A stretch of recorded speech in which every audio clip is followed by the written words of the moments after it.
नमस्कार दोस्तों। 15 अप्रैल 1452 में जन्म होता है अपने युग के सबसे बड़े परीक्षणशील वैज्ञानिक का, जिनका नाम था लियोनार्दो दा विंसी। इनका पूरा नाम Leonardo D sir पियारो da Vinci था। कई लोग इनको अलग अलग नामों से जानते हैं। कई लोग इनको लियोनार्दो के नाम से जानते हैं तो कोई इनको विंसी के नाम से जानता है। लियोनार्दो को यूनिवर्सल मैन के नाम से भी जाना जाता था। आखिर क्या कारण था यूनिवर्सल मैन के नाम से जानने का, इस वीडियो में आपको मैं बताऊंगा। लियोनार्दो के अंदर अनेक प्रतिभाएं थी। Civil engineer, drawing, engineering, anatomical, ecology, hydrology, optics and geology जैसी कई सारे क्षेत्रों में इन्होंने महारत हासिल की थी और ये उत्तम दर्जे के चित्रकारी थे। इनके कई सारे चित्र पूरे संसार को हैरत में डाल देते हैं। इनमें से था Virgin of the rock, lady with ermine, the Vitruvian, a man, the last supper and सबसे बेहतरीन जो चित्र माना जाता है वो चित्र था मोनालिसा।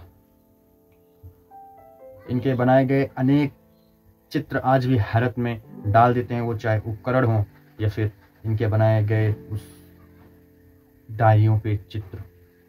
संसार में ऐसे बहुत कम लोग होते हैं जिनके अंदर कुछ अलग करने का पोटेंशियल होता है, कुछ अलग करने का जज्बा होता है। उनके अंदर प्रकृति के तमाम गुण एक साथ ऐसे ही उत्पन्न हो जाते हैं।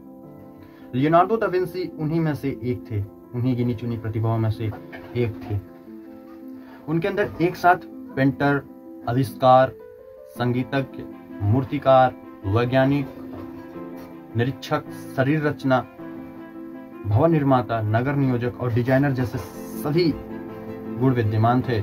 और इमेजिन करिए, इसमें वो अपना एक्सीलेंट हासिल कर चुके थे। इसी इंटेलिजेंसी के कारण इनको मिलता है यूनिवर्सल मैन का खिताब। इनके बाद अब तक कोई भी इस खिताब का अपना नहीं सका है। आपने कई सारे वैज्ञानिकों को देखा होगा, वो अलग विषयों में महारत हासिल किए होंगे, अलग क्षेत्रों में नहीं। इन्होंने अलग क्षेत्रों में महारत हासिल कर लिया था। लियोनार्दो दा विंसी का जो जन्म है वो बहुत ही विचित्र है। ये इटली के बहुत जाने माने वकील के अवेधज पुत्र के रूप में इनका जन्म होता है। इनकी माँ का नाम कैटरीना था। बहुत ज़्यादा कुछ रिसर्च में मुझे मिला नहीं, तो मैं आपको इनकी माँ के बारे में भी कुछ बताता। 7000 पृष्ठों में मिली इनकी कापियों और डायरियों में धरती के बड़ी ही अद्भुत दृश्य और शरीर विज्ञान के संबंधित चित्र, युद्ध में काम आने वाले इंजनों, लड़ाकू विमान और उड़ाकू जैसे इंजनों, उड़ने वाले जैसे इंजनों को देखा गया। और इन्होंने लगभग 1469 में इनके पिता ने इनको फ्लोरेंस भेजा शिक्षा ग्रहण करने के लिए। लियोनार्दो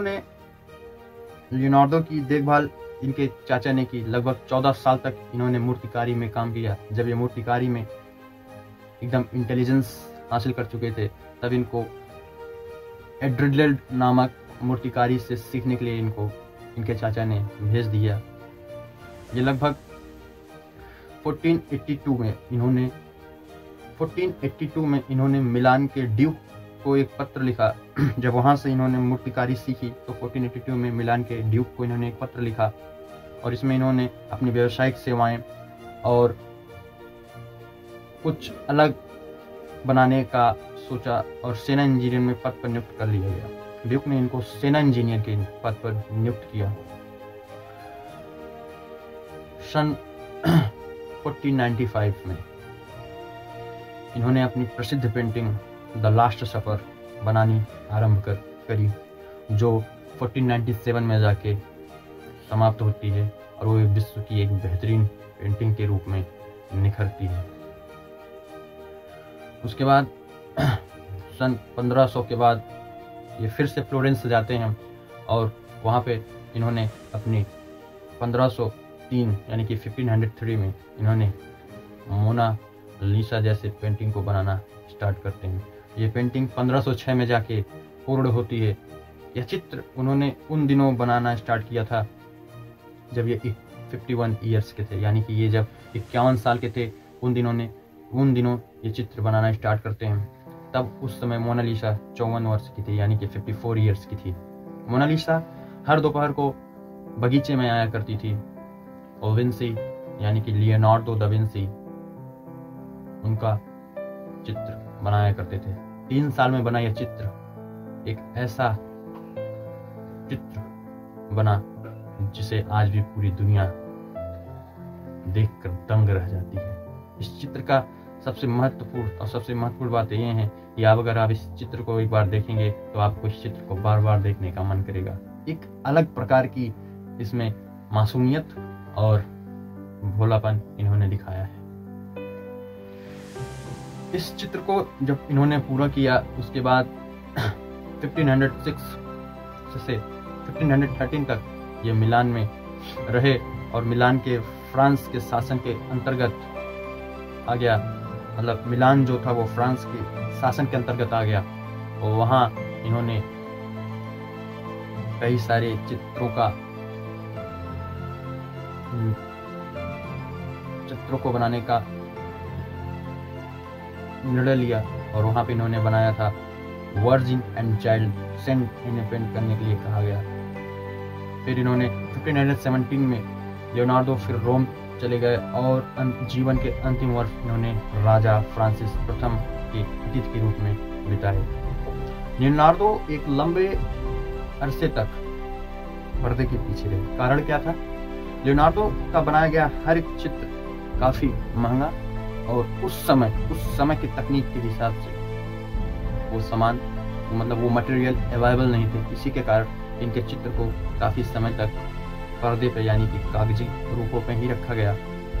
उनके अधिकतम कार्य नष्ट भी हो गए और कुछ वर्षों के बाद एक अन्वेषक और कलाकार के रूप में महान यूनिवर्सल मैन का प्रचार होता है और फिर महान यूनिवर्सल मैन को 1519 में देहावसान यानी कि एक्सपायर हो जाते हैं।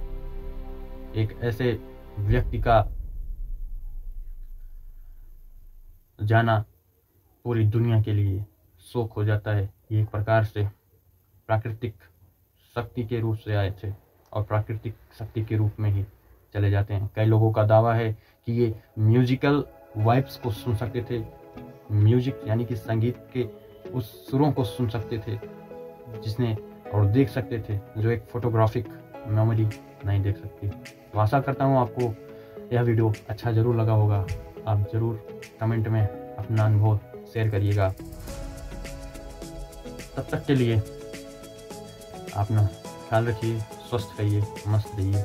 मिलते हैं अगले वीडियो में, बने रहिए हमारे साथ। जय हिंद, जय भारत।